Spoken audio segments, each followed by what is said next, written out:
Hi everyone. We'll be talking this week about bee anatomy. Bees are considered insects, which means they have three main body parts: a head, thorax, and an abdomen. Insects also have eyes, a mouth, antenna too, six legs, and that's an insect for you. Some of you may remember that song from kindergarten. You can clearly see this beautiful bee's three main body parts. Let's look closer at bees' amazing bodies. We'll start at the top with their antennae. Antennae are located at the top and front of the head and are very movable. A bee feels, tastes, and smells with her antennae, so they're important. While they appear to be just little twigs, antennae are covered with tiny pits and hairs that help them detect and process the many smells they encounter, especially from flowers. You can see the little hairs in this photo. Since we're already looking at this picture, let's talk about those eyes. Wow, bees actually have 5 eyes, but the most noticeable ones are their two huge compound eyes, which we can see here. These incredible eyes wrap around the front and sides of the face and are made up of hundreds of lenses. They allow bees to see ranges of colors that we cannot, including ultraviolet light. But a fun fact, bees cannot see the color red. These lenses make it so bees can see extremely minute details like individual flower petals, even while flying at high speeds. Bees also have three small eyes called ocelli on top of the head, between and behind the antenna. These three eyes, like ours, only have one lens. They are used mainly to navigate and orient the bee in relation to the sun. Even on the cloudiest of days, a bee knows exactly where the sun is and where she is. A bee has a mouth called a mandible, but does not eat with it. It's more of a tool to hold or carry things or to fight with. A bee eats with its proboscis, which is a long unfurling tongue. The proboscis functions like a straw and allows the bee to drink nectar from even very deep flowers. It also drinks water in the same way, as you can see here. This little bee is drinking this little droplet of water with her straw. While we're on this cool picture, let's talk about those legs. Bees have 6 legs, all of them attached to her thorax. You can see here how complex their legs are, with the many joints like our knees and ankles.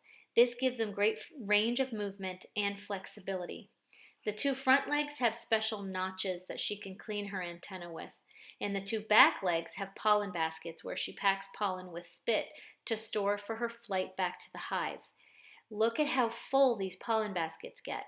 These are bees from my hives. See the light yellow circles? That's packed pollen. And see the bright orange? That's also a pollen basket. She's just working a different type of orange pollen. I love this photo of a bee zipping back to the hive. Look at how full those pollen baskets are. So I wonder a few things. I wonder how many flowers she had to visit to collect that much pollen, and also how difficult it must be for her to fly with that added weight. Which brings us to the wings. At first glance, a bee may appear to have just 2 wings, but actually they have 4. They have a big and a smaller wing on each side, one usually tucked under the other, as you can see here.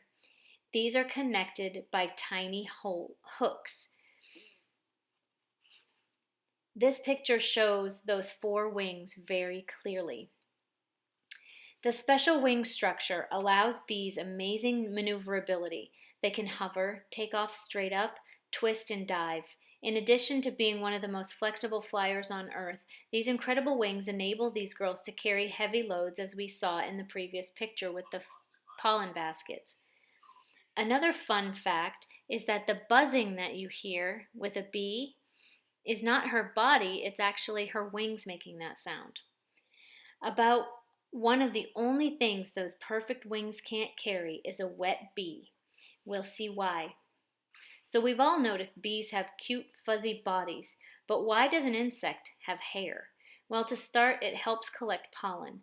Look at how much pollen dust is sticking to her as she dives into this flower to drink the nectar. This hairy body, called scopae, also helps her maintain that 95-degree body heat she needs. But that hair is very absorbent, and if she gets wet, even during a summer rain, her body heat can drop dangerously low and she can die. Also, her body would be too heavy to fly if she's wet, so you won't see bees flying in the rain. And if they sense rain coming, they'll zip back to the hive, toot sweet, very quickly. Because of this, it is common for bees to drown when trying to get a drink of water by dipping into a lake or pool or puddle. Bees don't have lungs like we do. They breathe through holes along their abdomen called spiracles, and I have highlighted them here in red. Here's one of my girls after a flight. She lands, then moves her abdomen slowly up and down. What she is doing here is taking deep breaths, maybe after like a strenuous walk or run like we would. So she's gulping air. This is like you guys after PE. And finally, we're at that stinger, possibly a bee's most famous body part. And yes, it is true. Only girls can sting because only girls have stingers. That is not a myth. The stinger is very sharp and has tiny barbs so that it gets stuck in the skin. When she tries to fly away, it pulls her abdomen apart. So that is not a myth either. A bee dies when she stings. Because they die, bees don't fly around looking to sting you. They will sting only if they are, or more importantly, if their hive is threatened. Now, the queen is an exception. A queen can sting multiple times and not die, but she's not out of the hive very often, and we'll talk about her in a later episode. This is a picture of stingers that I pulled out of my sweet little dog, Natalie. See how sharp they are? And you can also see how part of their abdomen is still stuck to those stingers. She was not happy. Poor baby. So we can see how truly incredible a bee's body is, from her sensitive antenna for smelling, her remarkable eyesight, sticky hair on legs and body, flexible wings. But why does this one little creature have all these wonderful superpowers all packed in a body less than an inch long? The simple answer is pollen.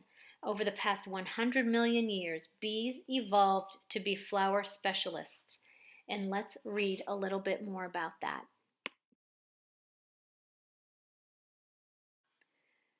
So tune in to episode 3 when we'll discuss how bees and flowers evolved together. Bye for now.